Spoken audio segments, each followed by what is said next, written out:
दोस्तों नमस्कार। स्वागत है आप सभी का अपने यूट्यूब चैनल टॉपर क्लासेस में।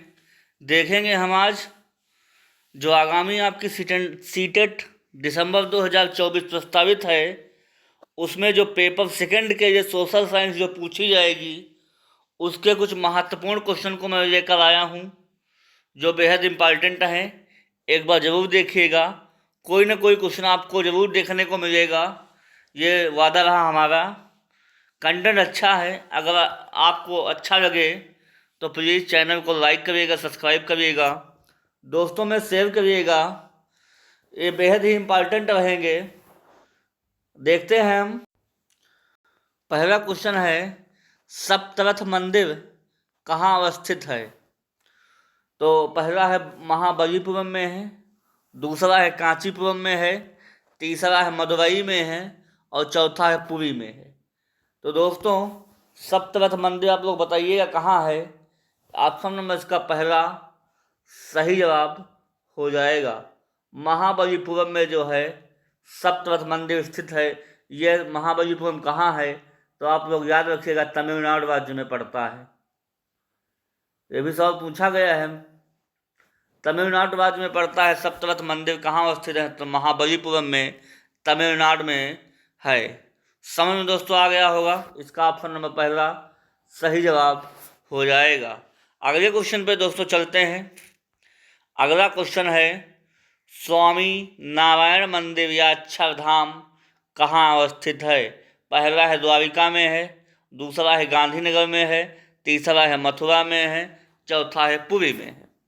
बताइएगा दोस्तों, जो स्वामी नारायण मंदिर है उसका ऑप्शन नंबर दूसरा गांधीनगर में हो जाएगा।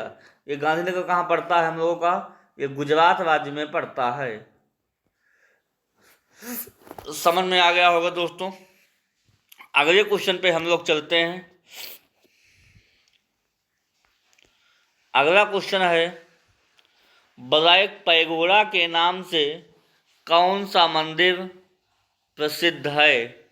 पहला है कोणार्क का सूर्य मंदिर, दूसरा है मार्तंड का सूर्य मंदिर, तीसरा है मोढेरा का सूर्य मंदिर और चौथा है लिंगराज मंदिर। तो दोस्तों जो ब्लैक पैगोडा के नाम से प्रसिद्ध है वो प्रसिद्ध है कोणार्क का सूर्य मंदिर। ये कहाँ पड़ता है? पूर्ण रूप से सौर ऊर्जा से संचालित मंदिर है। ये कहाँ पड़ता है? ये उड़ीसा राज्य में पड़ता है। कहाँ पड़ता है? उड़ीसा राज्य में। अगर लिंगराज की बात की जाए तो लिंगराज मंदिर भी उड़ीसा में पड़ता है। समझ में आ गया होगा, कोणार्क का सूर्य मंदिर उड़ीसा में पड़ता है। यह पूर्ण रूप से जो है सौर ऊर्जा से संचालित है। गंग वंश के राजा नरसिंह देव प्रथम ने इसका निर्माण कराया था। समझ में आ गया होगा दोस्तों। अगले क्वेश्चन पे हम लोग चलते हैं। अगला क्वेश्चन है, खजुराहो के मंदिर किस राज्य में है? पहला है उत्तर प्रदेश, दूसरा है मध्य प्रदेश, तीसरा है राजस्थान और चौथा है तमिलनाडु। तो दोस्तों जो खजुराहो के मंदिर हैं वो कहाँ हैं? वो हैं मध्य प्रदेश। ऑप्शन नंबर इसका बी सही जवाब हो जाएगा। समझ में आ गया होगा दोस्तों, काफ़ी बार सवाल पूछा गया है। टिक कर लीजिएगा कि खजुराहो के मंदिर किस राज्य में है तो मध्य प्रदेश राज्य में है। अगर भीमबेटका की गुफाएं पूछा जाए, ये भी मध्य प्रदेश में है। समझ में आ गया होगा दोस्तों। अगले क्वेश्चन पे हम लोग चलते हैं। अगला क्वेश्चन बेहद इम्पॉर्टेंट है। दक्षिण भारत का मंदिर है। तिरुपति मंदिर किस राज्य में है? पहला है उड़ीसा राज्य में है, दूसरा है आंध्र प्रदेश राज्य में है, तीसरा है राजस्थान में है और चौथा है तमिलनाडु में है। तो दोस्तों जो तिरुपति मंदिर है वो किस राज्य में है? राज्य है आंध्र प्रदेश। इसका सही जवाब हो जाएगा। समझ में आ गया होगा दोस्तों आप लोगों को, कहाँ है? आंध्र प्रदेश राज्य में अवस्थित है। अगले क्वेश्चन पे हम लोग दोस्तों चलते हैं। अगला क्वेश्चन है, दिलवाड़ा मंदिर किस राज्य में अवस्थित है? पहला है हम्पी, दूसरा है माउंट आबू, तीसरा है पुरी, चौथा है द्वारिका। हम्पी कहाँ पड़ता है दोस्तों? तो हम्पी पड़ता है कर्नाटक में। माउंट आबू कहाँ है? माउंट आबू है राजस्थान में। पुरी कहाँ है? पुरी है उड़ीसा में। द्वारिका कहाँ है? गुजरात में है। इन स्थानों को भी याद रखिए, कभी कभी स्थान पूछ लेता है किस राज्य में है। तो दिलवाड़ा का जो जैन मंदिर है वो स्थान स्थित है माउंट आबू में, और माउंट आबू कहाँ है? राजस्थान राज्य में अवस्थित है। तो दिलवाड़ा का मंदिर राजस्थान के माउंट आबू में स्थित, इसलिए ऑप्शन नंबर इसका दूसरा सही जवाब हो जाएगा। समझ में आ गया होगा दोस्तों आप लोगों को। अगले क्वेश्चन पे हम लोग चलते हैं। अगला क्वेश्चन है, कोणार्क का सूर्य मंदिर किस राज्य में अवस्थित है? पहला है राजस्थान, दूसरा है तमिलनाडु, तीसरा है उड़ीसा और चौथा है गुजरात। इसकी हम लोग चर्चा कर चुके हैं। कोणार्क का सूर्य मंदिर ये कहाँ है? ये है उड़ीसा राज्य में स्थित है। ये पूर्ण रूप से सौर ऊर्जा से संचालित है। कैसे है? सौर ऊर्जा से संचालित है। समझ में आ गया होगा दोस्तों। सौर ऊर्जा से संचालित है। ये गंग वंश के राजा थे, गंग वंश के राजा थे नरसिंह देव प्रथम ने इसका निर्माण कराया था। याद रखिएगा, सवाल ये भी बनता है, नरसिंह देव प्रथम ने इसका निर्माण कराया था, इसलिए ऑप्शन नंबर इसका तीसरा सही जवाब हो जाएगा। समझ में आ गया होगा दोस्तों आप लोगों को। अगले क्वेश्चन पे हम लोग चलते हैं। अगला क्वेश्चन है कि ये भी इम्पॉर्टेंट रहेगा, शेख सलीम चिश्ती की दरगाह कहाँ स्थित है? पहला है अजमेर में स्थित है, दूसरा है फतेहपुर सीकरी में स्थित है, तीसरा है बिहार शरीफ में स्थित है और चौथा है आगरा में स्थित है। तो दोस्तों जो शेख सलीम चिश्ती की जो दरगाह है इसका ऑप्शन नंबर दूसरा फतेहपुर सीकरी में स्थित है। समझ में दोस्तों आप लोगों को आ गया होगा कहाँ स्थित है। शेख सलीम चिश्ती की जो दरगाह है वो फतेहपुर सीकरी में स्थित है। ये कहाँ पड़ता है? यूपी में पड़ता है, आप लोग याद रखिएगा। अगले क्वेश्चन पे हम लोग चलते हैं। अगला क्वेश्चन है, चूहों के मंदिर के नाम से विख्यात मंदिर है। पहला है करणी माता का मंदिर, दूसरा है लिंगराज मंदिर, तीसरा है राजवानी मंदिर और चौथा है बृद्धेश्वर मंदिर। तो दोस्तों जो चूहों के नाम से फेमस है उसका मंदिर का नाम है, पहला है करणी माता मंदिर। ऑप्शन नंबर इसका पहला सही जवाब हो जाएगा। बेहद इम्पॉर्टेंट रहेगा, देख के जाइएगा, देखने को मिल सकता है आप लोगों को। करणी माता का जो मंदिर है वो चूहों के नाम से फेमस है। अगले क्वेश्चन पे हम लोग चलते हैं दोस्तों। अगला क्वेश्चन है, हिंदुओं के 4 तीर्थ धाम के नाम से जाना जाता है। पहला ऑप्शन है बद्रीनाथ, रामेश्वरम, द्वारिका, पुरी, दूसरा है हरिद्वार, नासिक, उज्जैन, प्रयागराज, तीसरा है अमरनाथ, कैलाश, मीनाक्षी, रामेश्वरम। जो हिंदुओं के 4 तीर्थ हैं वो चारों दिशाओं में फैले हुए हैं। देखेंगे हम कहाँ कहाँ है। जैसे ये हमारा कुछ इस तरह से इंडिया है,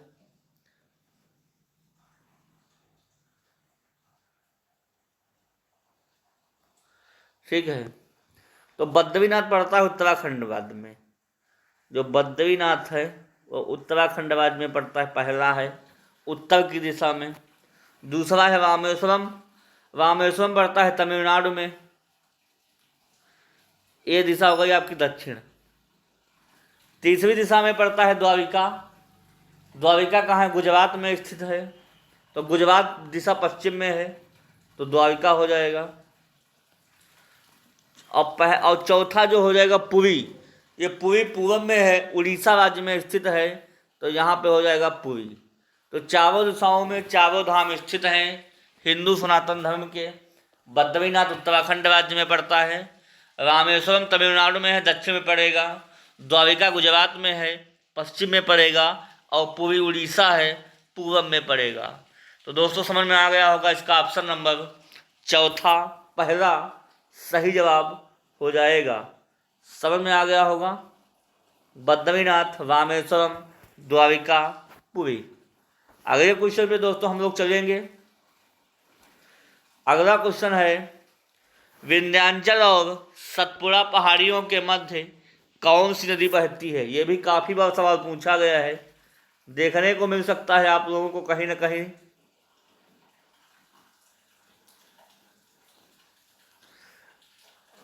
एक आप लोग ट्रिक याद रखिएगा, वीनस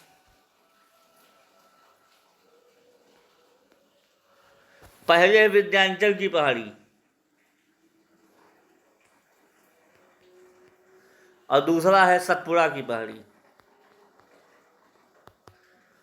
सतपुड़ा की पहाड़ी, विंध्याचल पहले, सतपुड़ा बाद में, बीच में बचा ना का मतलब होता है इन दोनों पहाड़ियों के मध्य से जो है नर्मदा नदी बहती है। कौन सी बहती है? नर्मदा नदी। इसलिए ऑप्शन नंबर आप लोगों का दूसरा सही हो जाएगा। बद्ध गंगा या बूढ़ी गंगा के नाम से कौन सी जानी जाती है? गोदावरी। दक्षिण भारत की सबसे लंबी नदी कौन सी है? गोदावरी। समझ में आ गया होगा।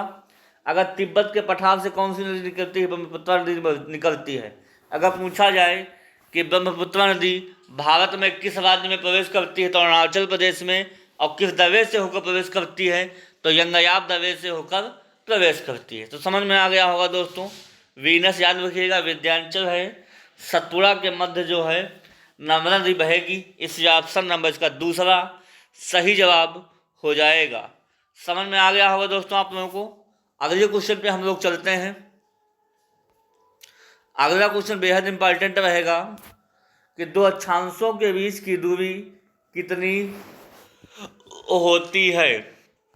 पहला 179 किलोमीटर, दूसरा है 181 किलोमीटर, तीसरा है 111 किलोमीटर, चौथा 101 किलोमीटर। ये बेहद इंपॉर्टेंट है, देखने को मिल सकता है। आप लोग बताइएगा कमेंट में कि दो अक्षांशों के जो बीच की जो दूरी है वो क्या कहलाएगी? वो कहलाएगी 111 किलोमीटर। ऑप्शन नंबर इसका तीसरा सही जवाब हो जाएगा। समझ में दोस्तों आ गया होगा आप लोगों को। दो अक्षांशों के बीच की दूरी 111 किलोमीटर कहलाती है। अगले क्वेश्चन पे हम लोग चलते हैं, देखते हैं। अगला क्वेश्चन है, फोमोस और डिमोस किस ग्रह के उपग्रह हैं? देखिए, सौरमंडल में मुख्यतः 8 ग्रहों की परिकल्पना की जाती है। सबसे बड़ा ग्रह पूछा जाए तो है बृहस्पति। सबसे बड़ा कौन है?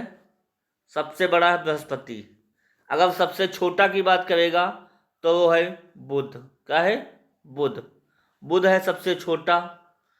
अगर पूछा जाए पृथ्वी की बहन कौन है, तो पृथ्वी की बहन शुक्र है। सबसे चमकीला ग्रह कौन सा है? शुक्र है, पृथ्वी की बहन। अगर पूछा जाए शुक्र किसकी है, पृथ्वी की बहन कौन है? शुक्र। सबसे गर्म ग्रह कौन सा है? वो है शुक्र। ठीक है। ऐसे कौन से दो उपग्रह हैं, दो ग्रह हैं जिनके कोई भी उपग्रह नहीं है?